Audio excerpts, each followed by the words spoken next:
Our special guest this morning has an extremely impressive resume. I will share with you a brief version of his many achievements. Father Nicanor Austriaco was born in the Philippines. He completed his Bachelor of Science degree in Bioengineering, summa cum laude, at the University of Pennsylvania, and then earned his Ph.D. in biology from M.I.T. and was a fellow of the International Human Frontier Science Program at the University College London in the UK. In 1997, Father Austriaco joined the Order of Friars Preachers, also known as the Dominicans. He then earned both his pontifical bachelor's degree in sacred theology and his Master of Divinity degree, and was ordained to the priesthood in 2004. In 2005, he earned his pontifical license in sacred theology, summa cum laude, and is currently pursuing a pontifical doctorate in sacred theology. Father Austriaco's special interests are in molecular and cellular genetics and moral theology. He is currently an associate professor of biology and an instructor of theology at Providence College. He is also an investigator in a biomedical research program and a scientific advisor at the National Catholics Bioethics Center. His scientific research and essays in bioethics have appeared in numerous publications, and he recently published his first book, Biomedicine and Beatitude, an Introduction to Catholic Bioethics. Father Austriaco also spoke this past summer here on campus at the Portsmouth Institute. The topic for his lecture today is Adam and Eve, how faith and reason can bring together science and religion. As a fellow scientist and teacher, it is my particular pleasure to welcome Father Austriaco to Portsmouth Abbey. One of my seniors at Providence College is a graduate of Portsmouth Abbey. And for the past 4 years, Ben Lichtenfels has been telling me about this wonderful school. So it's a great honor to come here to speak to you today, especially at the beginning of this year of faith, on this question of how we can put together science and religion. Now, as Mr. Hazelton just eloquently explained to you, you are at that age where you are called to ask the big questions. Is there a God? And if there is a God, what is God's name? These are some of the questions that you are going to have to grapple with in the years to come. Now, I'm not a dorm or a house parent, but I am a resident Dominican priest in the sophomore male dorm at PC. And so I too get a lot of the questions about, oh, Father, she dumped me. What am I going to do next? Or, Father, I'm not really sure what I have to do with my life. What should I major in? But often you get the question, I got a couple of weeks ago, a young man, a freshman, basically encountered death for the first time. And so he wanted to ask about God. And he wanted to ask about God in relation to a world that is dominated by science. And so what I hope to do today is to very, very quickly show you how science and religion in this one area, the question of Adam and Eve, how both faith and reason can come together to answer that question. How do we deal with the Adam and Eve narrative that's found in the book of Genesis? All right? So I'm going to use a PowerPoint because I'm a molecular biologist, and that's what molecular biologists do. So I hope that you're able to see the PowerPoint. Now, can everyone hear me? Do I really need to put a mic on? All right. So this is the question that I want to address this morning. How can Catholics and other believers come to terms with the historicity of Adam and Eve? Is Adam, is Eve, are they just simply myths? Or can we actually grapple with them and talk about them in a historical way? Now, what I'm going to do is I'm going to do some basic biology. I'm going to spend a lot of time with the biology because biology is what is driving the question at the present time. Now, how many of you have already had some biology? genomic biology. Okay, the hands went down. So what I'm going to do is I'm going to go through basic genomics, and I'm going to tell you about what genomic science can tell us about the origins of our species, and then I'm going to grapple with that question as a theologian. So let's begin with a genome. So each of you has a genome. We have a genome, and it consists of all of the genetic information of an organism. And I'm going to focus primarily on the nuclear genome, which is the DNA that drives most of the biology of the cell. Now, this is a very famous picture. I'm sure you've seen it. This is a double helix. But one thing that most people don't realize is that the chromosomes, each one of the chromosomes in the human body, is simply an extended double helix that's wrapped around and organized in a very precise way so it's not as chaotic as a bowl of spaghetti. Because if you understand a bowl of spaghetti, you understand that this is what happens in the center of the cell. And if the cell wants to figure out where is this gene versus that gene, it's got to organize that spaghetti of DNA in a way that it can find particular locations quickly and efficiently. And so in my general biology class, we go over how this organization happens so that the cell is able to access information quickly. This is a gene. In fact, this is the gene that Ben Lichtenfels and my other research students are studying. This is the gene which we have called yeast Bax inhibitor, and it is important in cancer. So what we do is we try to, in my laboratory, we're trying to understand how cells commit suicide, because cancer cells don't commit suicide, and that's how they become a tumor. Now, one of the things that I want you to see is that at the end of the day, a gene is a series of letters. There are 4 letters in DNA, G, A, T, and C, and each one of these letters represents a particular molecule. And it is the order of the letters that's important. And so here, this is the sequence of letters for the gene that we're studying in my lab at Providence College. Now, your genome is made up of approximately 3 billion of these letters. Okay, now, one of the things that I want you to take home with you today is this proposal that biologists can compare and contrast genomes, and we can find the relationships among them. So this is an analogy. Think of 10 final exams, PSATs, that they're coming up for the 3rd and 4th formers later this week. All right? Now, think about 10 final exams with similar answers. Say that you're writing an essay. Yes, the exam is an essay exam, and I'm reading 10 exams, and I notice that 3 of them have identical sentences for the essays.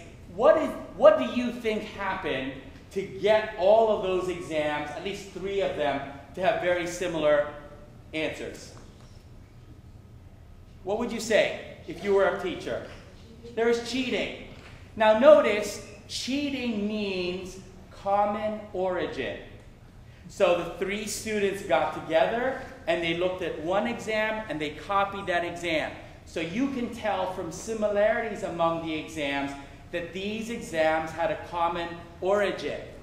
Now, in the same way, if you take 2 genomes, say your genome and the genome of a monkey, and you see that those genomes have a lot in common, one of the things that you assume is that they have a common historical origin.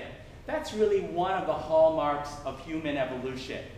That's one of the ways we know that evolutionary biology, evolutionary theory, is a very cogent and powerful explanation for the origins of the world. Now, I go to meetings and with my students, and I look like this, and we go to scientific meetings, and a lot of my students will get the following question: who's that? And they say, oh, he's our PI. PI is a principal investigator, a professor. And they go, is he a priest? And my students go, oh yeah, he's a priest. Father Nick's a priest. And then they say, does he believe in evolution? The assumption being that if you're a Catholic priest, you can't believe in evolution. They say, oh yeah, he does. And then they'll say, why does he believe in evolution? And they'll say, well, as he explained it to us, there's a lot of good data supporting evolutionary theory. So one of the things that we have to figure out is how to bring together an evolutionary worldview with a worldview that acknowledges that God created the world. And so when a lot of people ask me, how do you bring together evolution and creation? I will always say, God creates through evolution. And I have an entire class on science and religion next semester parsing out exactly what that means. Now, first genetic principle that you need to keep in mind, most more closely related genomes have a more recent common ancestor. So if two exams have 9 out of the 10 questions identical, you would think that they spent more time copying from each other as compared to 2 exams where only one of the questions had common answers. Now, the second thing is related to that. How different they are can tell you how far back they shared a common origin. So here is what we know about our history. So this is you and me. We're human. Here's the chimpanzee. 6 million years ago, we had a common ancestor just by comparing our genomes. And the gorilla genome, 10 million years ago, the gorillas and human beings shared a common ancestor. We can now take this human branch and look at it in more detail. And one of the things you see is Neanderthals. We have a common ancestor with Neanderthals about 500,000 years ago. And there's these other now extinct hominins 1 million years ago, Denisovans. And they live pretty much in what we call Central Asia today. All right, now how about our lineage, our modern lineage? Well, this is the way we understand it the best. If you're from Europe, this is your lineage. So if you are Caucasian, this is probably where you're from. Asian, Melanesian, that's Southern Pacific. And then if you're African. Now, Africans and those of African descent are the most ancient human lineage that we know of. They diverge from the rest of the human population about 65,000 years ago. And this is our immediate evolutionary lineage. So as I point out to my students, if you're Caucasian or Asian or Melanesian, in many ways you can be understood purely biologically as a mutant form of an African descendant. Now that's a very interesting thing to think about, that all human beings originally came from Africa, and everyone else who's not from Africa today has evolved certain adaptations that allow them to survive in the places that they end up with. So one question, for example, that my students ask me, why are Caucasians fairer, lighter than Africans? Well, one of the reasons is that there's a lot less sun in Scandinavia, and human beings need sunlight to produce vitamin A. So one of the reasons why people living in the northern parts of our planet are fairer is precisely because they need to be fair so they can absorb more light to generate vitamin A, which is also the reason why, if you notice, within a particular ethnic population, females are fairer than males. So Caucasian women tend to be lighter than Caucasian men. African American women tend to be fairer than African American men. The reason being that women need more vitamin D because they have to bear children. And so the bearing of children requires that they need more vitamin D, which is why they tend to be fairer than the male sex. So you see, there are evolutionary reasons for some of the things that you see around you. Now, how do we know that all human beings have a common ancestor? all of us are descended from the same population of humans. And the way we do that is we compare the genomes of the people around the world. So this is actually incredible because this population of students here at Portsmouth represents numerous ethnic populations from all over the planet. So if I took the DNA from someone who was of African American heritage, someone from European heritage, Asian heritage, or Melanesian heritage, what I would be able to do is I would be able to trace genetic markers in each one of you. And say, for example, this red indicates a genetic marker, one genetic marker. The blue is another genetic marker. The green is another genetic marker. I can figure out all the genetic markers, and what I end up seeing is that I can come up and I can put together a pedigree, a family tree that shows that every human being on the planet is actually descended from one original population. And so all of us are brothers and sisters, cousins, in a very real sense. Now, and so the best explanation we have for our human origins is that human beings arose in Africa about 50,000 years ago. And then over the last 50,000 years, there has been a migration of peoples across the planet. Now this is before the age of discovery. So we're dealing here, for example, with 15,000 years ago. This is where you have the migration of the peoples we now call Native Americans.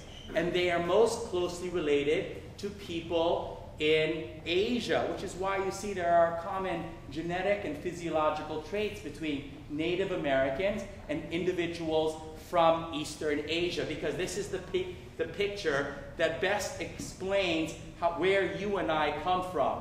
Now, so this is the first scientific consensus. All of us have a common origin to be dated about 120,000 years ago in Eastern Africa, and they dispersed from Africa about 65,000 years ago. Now, this is my genetic history. So if you take my Y chromosome, I happen to be sitting at a conference, I happen to be sitting next to a woman who was working for National Geographic. And National Geographic is undertaking a project to look at the DNA of people from all over the planet. And you can go online, and for $99, you can have your DNA matched, your DNA characterized to figure out where your family comes from. So one of the Dominican priests at PC was so excited, he sent off his DNA, and he found out that he's descended from Vikings. Really cool. Then this other priest sent off his DNA just to figure it out, and he discovered that he's not from Vikings. He's from agrarian farmers in Central Europe. And he's like, oh, that's kind of boring. And I said, but look, your ancestors were responsible for bringing about the agricultural revolution in human history. And his ancestors killed, pillaged, and tortured. Which one do you think is better in the long run? He sat down and thought about that. But what you can do is, so I ended up sending my DNA because this woman next to me was like, do you want a free kit? I'm like, sure, I'm a biologist. This would be cool. So she said, so this is the markers on a Y chromosome. Now, for those of you who may not realize it, the cool thing about Y chromosomes is you only get them from your dad because they're what make you guys, right? So a Y chromosome is what makes a male, which is why males only inherit the Y from their fathers, right? So what we can do is you can go ahead and look at my Y chromosome, and it turns out that my Y chromosome has these markers, M89, M9, M214, and M175, that trace the migration of my ancestors from Africa about 50,000 years ago over the course of human history. Now what happens, this is a Jared Diamond's very famous book, Guns, Germs, and Steel. Not so long ago, about 3,500 years before the birth of the Savior, you have this migration of people throughout Southern Asia and Melanesia, and that's where my family comes from, the Philippines, about 5,000 years ago. So you can actually trace your genetic heritage all the way back thousands of years ago. Now, the second scientific consensus is that there were about 1,000 to 2,000 mating pairs in this original population. Now, in order for me to explain this, I have to ask this question. How do you figure out how many mating pairs will explain the genetic diversity of the people in this room? Let me give you an example. Here is Daddy Beagle and Mommy Beagle, and here are baby beagles, right? And you go, this makes sense, right? Because I've got Beagle Dad, Beagle Mom, and Beagle Kids. Now, if I did this, you're going to laugh, you go, this doesn't make any sense, because you can't have two beagles giving rise to a black and white dog. So what you have to do is you've got to say, if you've got two beagles and a Dalmatian, you need to have at least two mating pairs, a beagle mating pair and a Dalmatian mating pair. So what scientists can do is they can look at all the 7 billion people today, and they can calculate how many original mating pairs do you need to explain the beagles and the Dalmatians that live in the United States, people-wise. All right? And so the idea is 1,000 to 2,000 mating pairs. Now, questions arise. You need to know a couple of things. There was a super eruption about 74,000 years ago. And you're like, what is a super eruption? Well, take a look at this. Mount St. Helens in the state of Washington erupted in 1980, before you guys were even a thought in your parents' head. All right, let's call that 1 unit of eruption. The Toba supervolcano was 2,800 times more powerful than Mount St. Helens. It led to large-scale deforestation of India, so India lost all its forests. And then there was an instant ice age. The temperatures dropped as much as 28 degrees for 1,800 years. All right, from one eruption, because so much material, so much soot had been sent out that it basically covered the sun. Okay, third scientific consensus is we interbred. So if you look, how many of you are of Caucasian or Asian or Melanesian descent? Nearly all, right? Now, what happens is, if I look at your DNA right now, 4% of your DNA comes from Neanderthals. Now, if you're African American, you don't have Neanderthal DNA. So what we can tell is that there was interbreeding between these different human species. All right, now finally what we know is that 150,000 to 100,000 years ago, our ancestors looked like us. The brain size was the same, everything looked the same bone-wise. But the behavior was different. The behavior only appeared 50,000 years ago, where finally we were able to make tools. There was cave painting, sophisticated weaponry. This is called the Great Leap Forward. And no one's quite sure how to explain how human beings basically had this great spiritual leap 50,000 years ago. One possible explanation is a genetic mutation that facilitates the acquisition of language. All right, now, that was the science. How about the theology? Well, I'm going to talk from the Catholic tradition. We're going to talk about Adam and Eve. Was there an Adam and Eve? What does the Catholic Church think about that question? So in 1950, Pope Pius XII, in a very famous document called Humani Generis, said, "The faithful cannot embrace the opinion that either after Adam there existed on this earth true men who did not take their origin through natural generation from him, or that Adam represents a certain number of first parents." So in 1950, the Pope basically says, look, Right now, we're going to have to hold that there was one Adam and one Eve. Now, the reason that he says this is because he says it's not clear how, if there was more than one Adam or more than one Eve, how you would reconcile that with original sin. Keep that in mind, original sin. Now, this is what the theory was like in 1950. So when Pope Pius the 12th basically spoke, now contrast that with the picture of science that I just gave you, we all were related from a common population of Homo sapiens 50,000 years ago. Now, which is why in 2004, in a theological commission chaired by then Joseph Cardinal Ratzinger, now of course the Holy Father Pope Benedict the 16th, the Catholic Church is open to the possibility, whether as individuals or in populations. You see, as science moves forward, and because God helps us to understand science, the theology has to be in constant conversation with the science. So how does one reconcile these teachings? First of all, why should we even bother? Why do you have to ask this question? Because both faith and reason lead us to God. Which is why people get freaked out when they say, how can you be a priest and a scientist?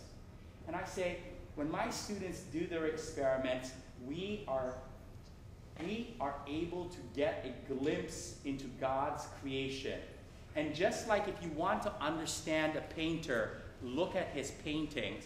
If you're able to look at creation, you get a sense of God's grandeur and majesty. That's why I'm a biologist, because I think it's real, but it's also just really cool to discover something that no one has ever known in the history of the universe. That's incredibly cool. And I hope that some of you decide to do that one day. It always happens at 2 o'clock in the morning when no one else is around. When I did this, when I was in graduate school and we had discovered the first aging gene, the first gene involved in aging, there was no one there. So I had to go outside, grab Mario the custodian, drag Mario into the lab to show him myself just so that I could share it with someone. And I hope that some of you who are thinking about science will think about that. One day you will discover something that no one else has ever known before. And then you hope and pray in God's providence that that discovery will one day help to cure disease and help better the world. So that's why faith and reason come together, because both of them come from God. And so authentic theology and authentic science, they've got to come together. So what about the Bible? So the Bible seems to suggest that there was one Adam and one Eve.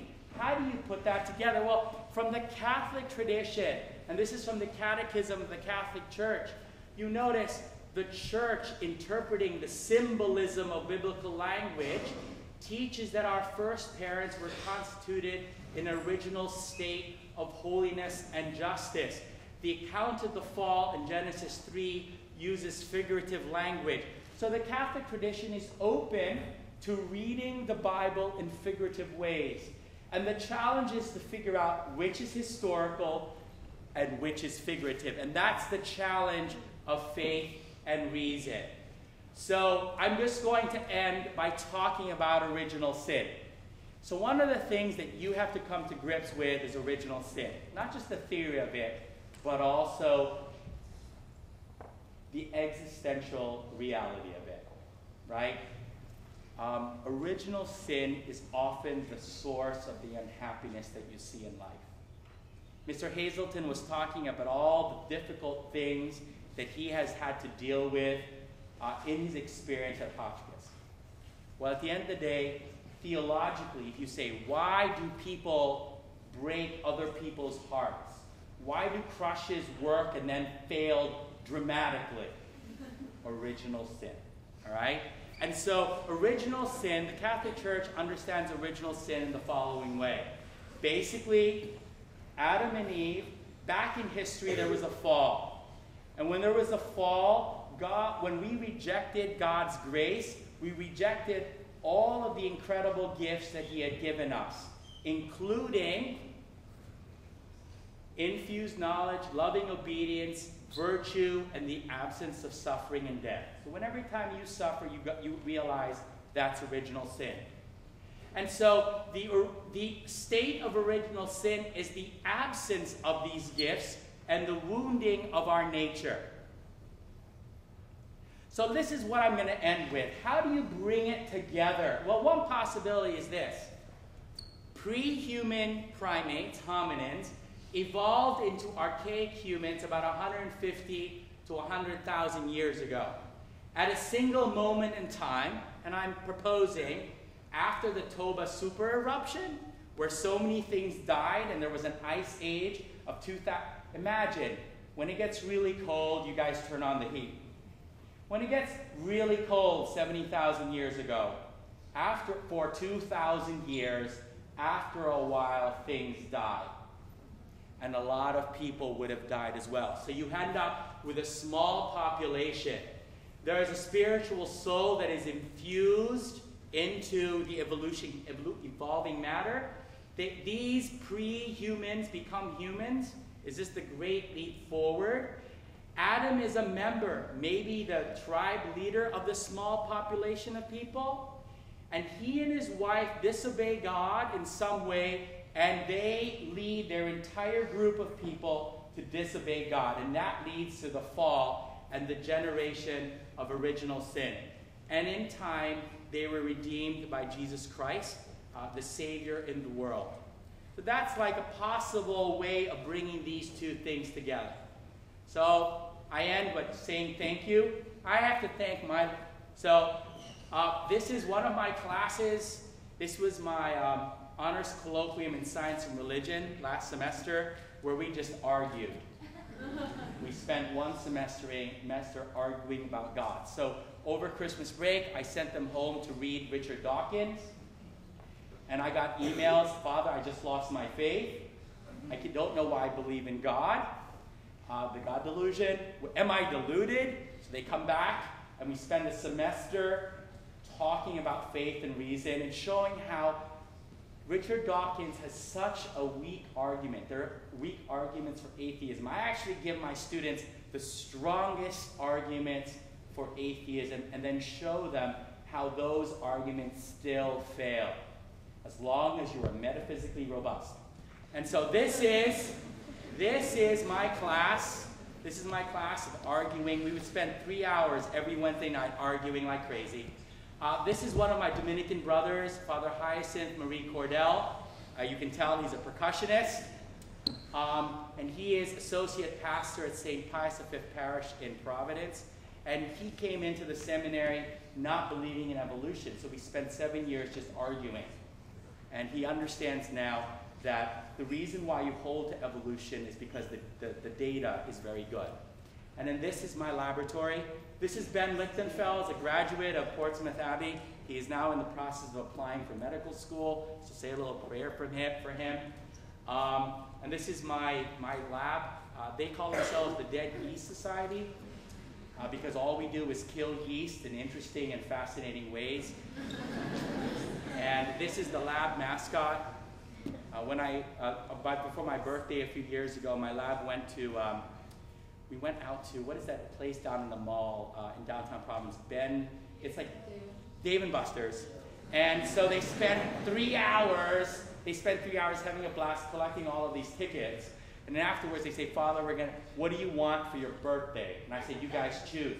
And the next thing I know, this large pink gorilla is coming out of Dave & Buster's and it's now sitting in my office. And every time people come in, they go, Father, what's the story with that? And I go, and we now have actually two. This is, there's a big pink one, which, cancer awareness. And then we have a black one. So this one is Hermit, that's his name, long story. And then the other one's name is Andrew. So we've got two going on. And I have amazing students in the Dead Yeast Society. And so I have to end by thanking the people who pay for the laboratory. I have funding from a grant from Providence College and from the National Foundation and the National Institute for General Medical Studies. Thank you very much. So it's actually not just spirituality, it's actually the ability to think in abstract terms, right? So put it this way, you and I can talk. Now we can think about concrete things like there's a flag. You guys go, oh, there's a flag. But now if I ask you something about beauty, now think about beauty. One of the things you'll discover is that you are able to think about abstract things. And historically, we know that despite the advanced cognitive abilities of numerous animals, they don't have that ability. They don't have the ability to think in abstract ways. I'll give you an example. So there are a lot of experiments where you can supposedly teach an animal how to communicate with language. You've heard about those monkeys. And they say, well, if monkeys can speak and communicate with us, that means monkeys must have the same intellectual ability as you and I. Well, first of all, I've never seen a monkey go to space without our help. So there's one thing. But think about it this way, right? What I find striking is that if you take a monkey who has learned to communicate with humans and you put that monkey with their baby monkey. So they have a monkey, they have a little baby monkey, and you ask the question, why doesn't the adult monkey who can communicate with humans, why can't that monkey then teach the baby monkey to speak with humans? And it suggests that it requires a human person to actually teach communication. And that the apparent communication that we seem to have with these very, very well-trained monkeys is very different from the kind of communication that you guys do with each other, all right? And so I would point that, like I suggest to you, the evolution of language about 50 to 60,000 years ago, which is also supposedly parallel with the evolution of burial of the dead. So once you start burying your dead, there is a sense that you have some sense of spirituality, however that may be. And there is some talk that about 50,000, 80,000 years ago, our ancestors began to bury their dead.